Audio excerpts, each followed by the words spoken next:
This line of thunderstorms was very strong, and luckily it moved out really quickly, but it's going to take a little while to clean everything up. So just keep that in mind as you go out trick-or-treating this Halloween evening, as the storms are just about completely out of Newberry County. Still technically have that severe thunderstorm warning in effect until 6:15 for the eastern fringe of the county, but that is minutes, if not seconds, away from moving east and out of our viewing area. There you can see it's just approaching Lexington County there from the west, but as you can see, Silver Street still on the back edge of that exiting thunderstorm, but I'm sure by the end of this show at 6 o'clock, I think the entire area will be in the clear. We're just reduced to a couple of sprinkles and showers left over, so that's going to be about it. Futurecast definitely overblowing that, but honestly, within the hour, I think things are going to be much better weather-wise, and it's all because of a cold front moving through where it gets chilly behind it, where you can definitely notice the temperature difference between even here in Nashville, but look at Columbia still hanging at 84 degrees, so still a threat for severe weather down in the Midlands, but as you can see, 41 degrees in Nashville. Atlanta also the beneficiary of that cold front at 52 degrees. They had thunderstorms, the same line of thunderstorms, about an hour or so before we did. So it just goes to show the strength of this cold front. Pretty typical to have something like that happen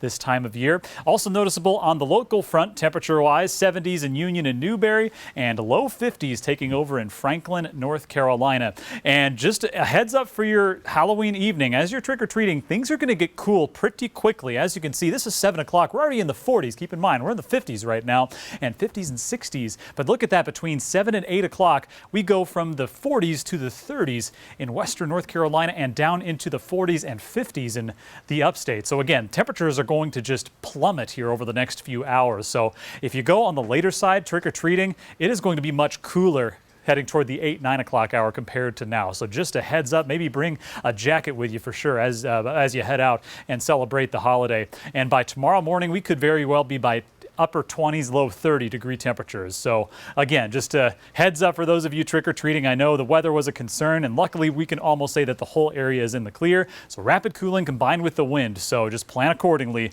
with those costumes. And a matter of fact, we have freeze alerts in effect. This is a freeze warning in effect for western North Carolina in the mountains from 8 p.m. this evening till 10 a.m. Friday, effectively ending the growing season for those farmers for the year, till next spring anyway.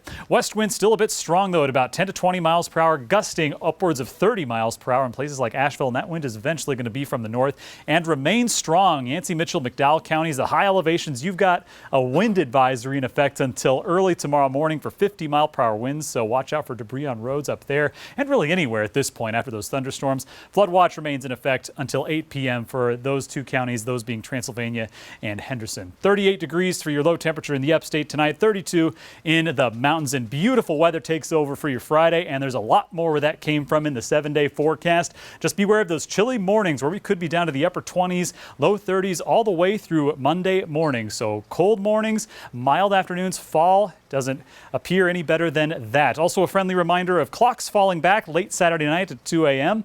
We'll go from the 50s Sunday in the afternoon back into the 60s with just very, very isolated rain chances returning Tuesday, Wednesday, and Thursday of next week. But overall, things looking very dry in that 7-day forecast.